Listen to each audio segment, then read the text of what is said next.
God bless you guys. Today we're going to be hearing the news, and I'm so happy, first of all, because my channel is advancing.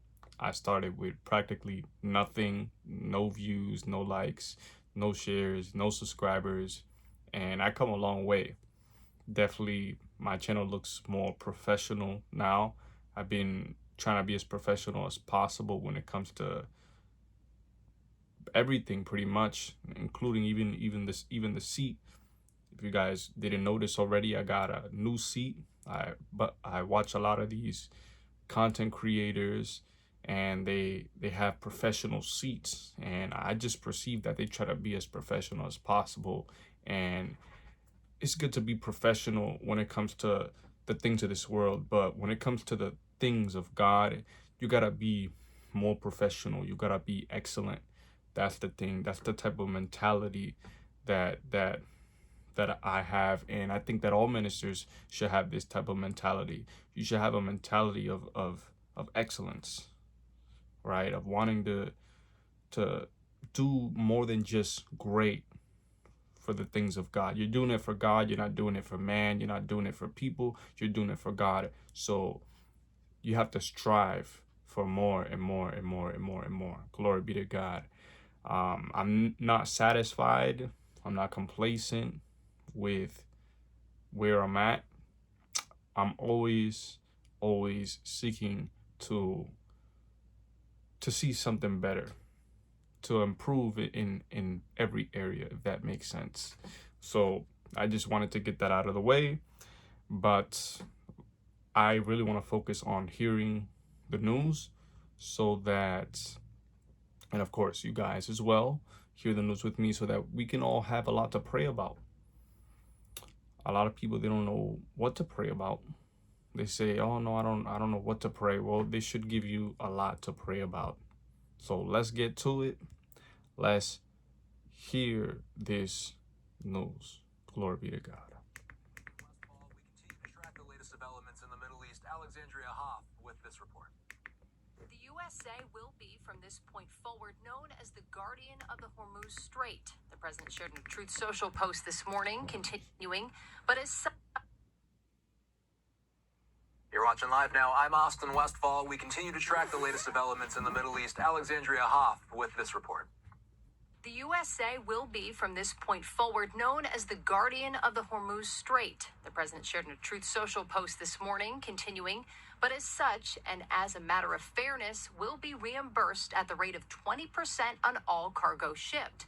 This charge is explained as a protection fee for eligible cargo seeking passage through the volatile petroleum choke point. Iran's targeting of commercial vessels in the Strait of Hormuz is what led to the collapse of last month's memorandum of understanding. They're taking over the strait. They have nothing. They've got nothing. 3 weeks ago, Trump administration members, including Secretary of State Marco Rubio, blasted Iran for seeking to monetize the waterway. No country is allowed to charge tolls or fees on an international waterway. I don't think we have anybody to convince around here in that regard.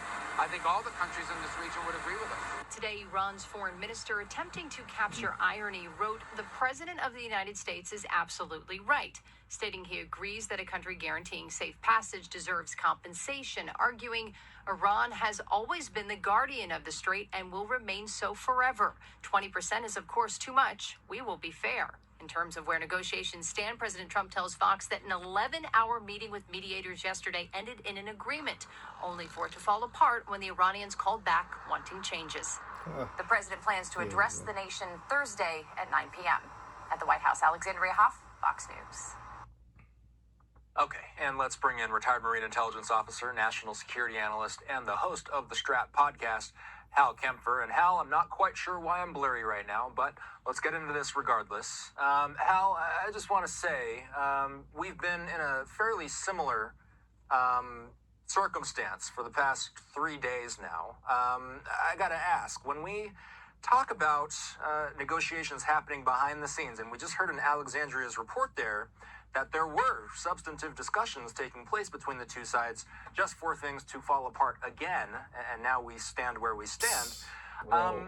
Is there still fire taking place in the Strait of Hormuz at this hour? What level of clarity do we have on whether or not there are still strikes ongoing?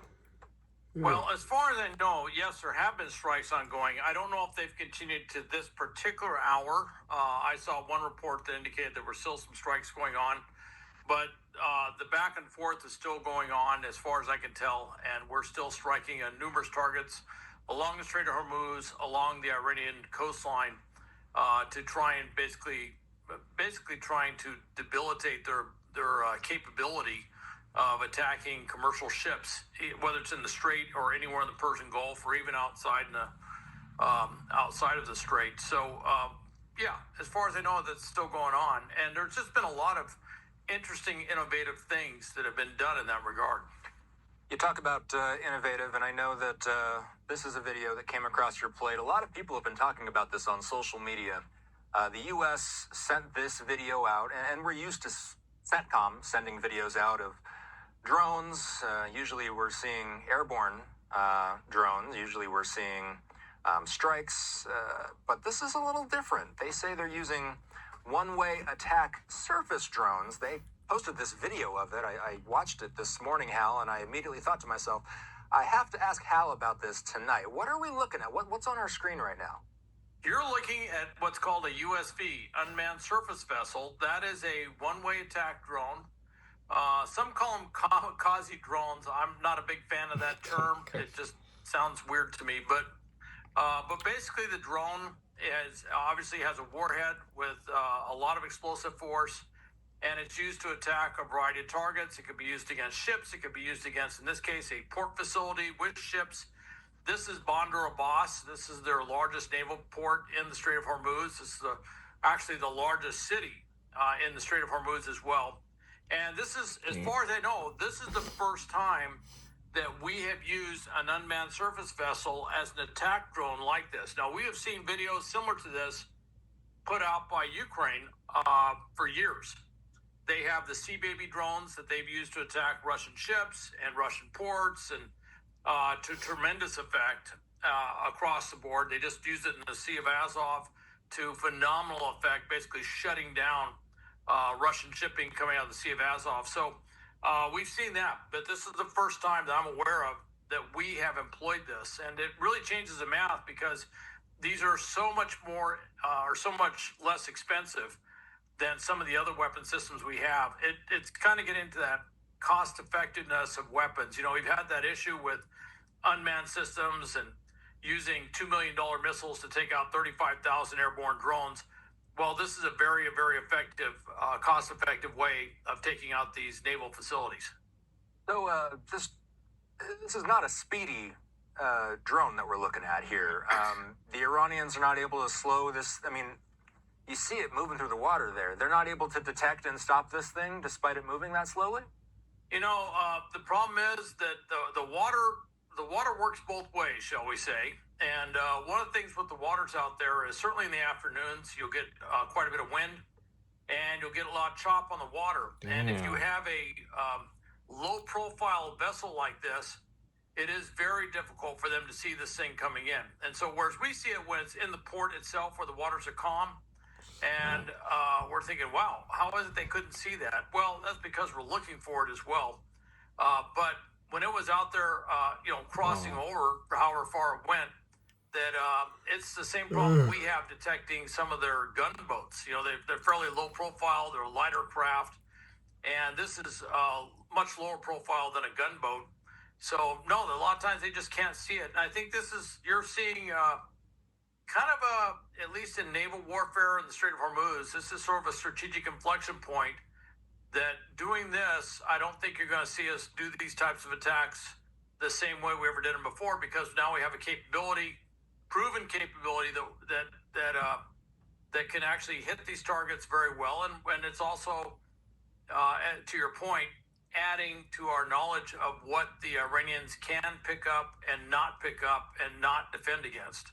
U.S. is Let's slick, let's kind of talk about some of the other news of the day, because there's some interesting headlines that are coming through, not only about Iran and the U.S., although this does indirectly have to do with the United States. Barack Ravid of Axios has this. He says that President Trump